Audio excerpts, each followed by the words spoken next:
পশ্চিমবঙ্গে ভারতীয় জনতা পার্টি এই প্রথম ক্ষমতায় আসলো। প্রথম ক্ষমতায় এসে প্রথম মুখ্যমন্ত্রী শুভেন্দু অধিকারী এসেই ছটি তার জনবহুল ছক্কা মেরে দিলেন।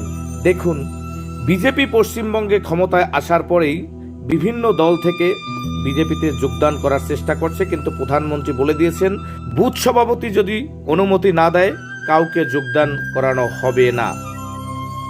এবার দেখুন, মুখ্যমন্ত্রী রাজ্যের পুরনো যে 18টি কাজ ছিল সেগুলো কিন্তু বন্ধ করে দিয়েছেন।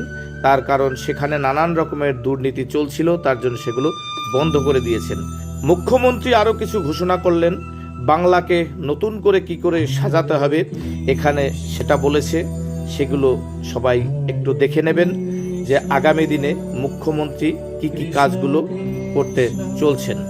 এই পোস্টের মধ্যে আরও একটা জিনিস দেখা যাচ্ছে, এবার পশ্চিমবঙ্গে ভারতীয় জনতা পার্টির যে 207 জন বিধায়ক আছে তারা কে কতটা শিক্ষা অর্জন করেছে সেটাও এখানে দেখানো হয়েছে। কিন্তু খুব সুন্দর একটি পোস্ট, সবাই শেষ অবধি দেখতে থাকুন। রাজ্যের নতুন মুখ্যমন্ত্রী আরও একটি ঘোষণা করেছেন, যারা এতদিন লক্ষ্মীর ভাণ্ডার যেভাবে পেতেন তাদের সেই একই অ্যাকাউন্টে অন্নপূর্ণা ভাণ্ডার পেয়ে যাবেন। তাদের শুধু ব্যাংকে গিয়ে একটি ফর্ম ফিল আপ করতে হবে, সেটা আপনারা ব্যাংকে যাবেন, সেখানে ব্যাংক ম্যানেজার আপনাদেরকে দেখিয়ে দেবেন।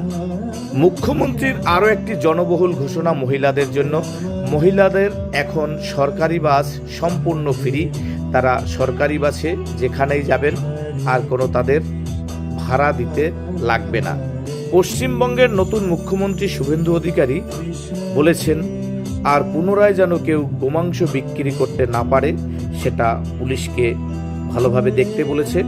পুলিশকে সে বলেছে আপনারা যদি এটা বন্ধ করতে না পারেন তারপর কি করে বন্ধ করতে হয় সেটা আমি দেখিয়ে দেব। মুখ্যমন্ত্রী আরও একটি ঘোষণা করলেন, সেটা হলো রাস্তায় বসে আর নামাজ পড়া যাবে না, নামাজ পড়তে হলে মসজিদে গিয়ে নামাজ পড়তে হবে, জানালেন অর্জুন সিং। সব থেকে বড় খবর ছিল স্বরাষ্ট্রমন্ত্রীর। স্বরাষ্ট্রমন্ত্রী রাজ্যে এসে বলেছিলেন পশ্চিমবঙ্গে সিন্ডিকেট রাজ চলছে, সেটা বন্ধ করতে হবে।